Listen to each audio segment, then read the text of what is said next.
Ajili is a small landlord in Mississauga, Ontario, and he's on a public tear. Be smart. Pay your rent.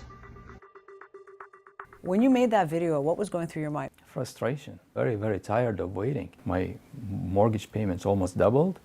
My insurance increased by 30%. The bank will not wait for me to make the mortgage payments. I must make all my payments on time while I'm not getting paid my rent. We have no choice but to wait. Ajili is a realtor and says many of his clients are in the same boat. Unfortunately, there is nothing. His tenant owes more than $14,000 in rent. Ajili applied for an eviction order at Ontario's Landlord and Tenant Board last June, but his tenant hasn't budged.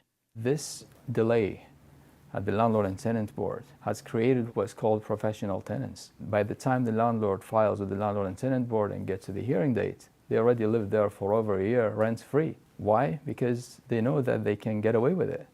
There are no consequences. Ajili is hardly alone.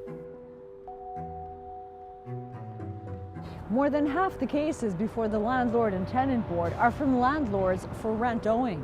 The latest numbers aren't in yet, but between 2022 and 2023, there are more than 37,000 applications to evict tenants for non-payment of rent.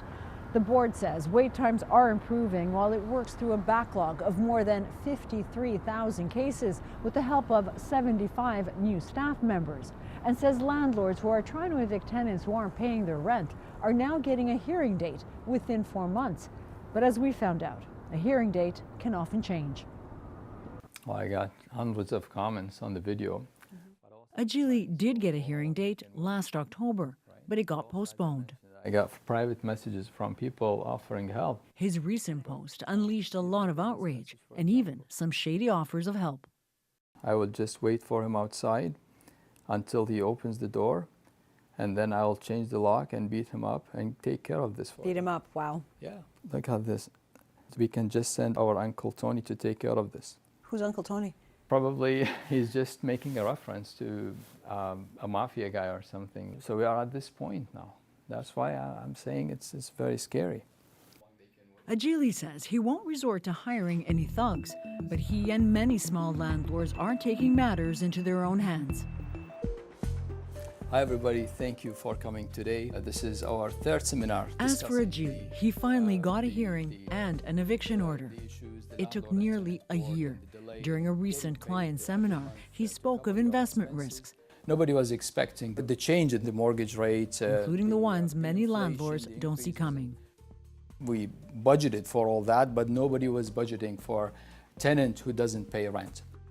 Do you regret your investment now? Oh yeah, absolutely. That was my biggest mistake. The moment I'll get my key, I'll list it for sale immediately, and I'll never do it again. You'll never buy another property? Although I'm in the real estate business, yeah. And this is my bread and butter, and I sell homes every day, I will never advise people to buy a house and rent it out in Ontario. Costain is on the other side of his ordeal, but he also says he can't be a landlord again. I should want to maybe do an upgrade and maybe turn this into 2 properties and have 2 rentals on the market. I should want to provide for the housing crisis because it's pretty bad, you know, but I can't. I can't bring myself to face that again. The thought of somebody else so perfectly willing to destroy my life would have the ability to do so is pretty scary.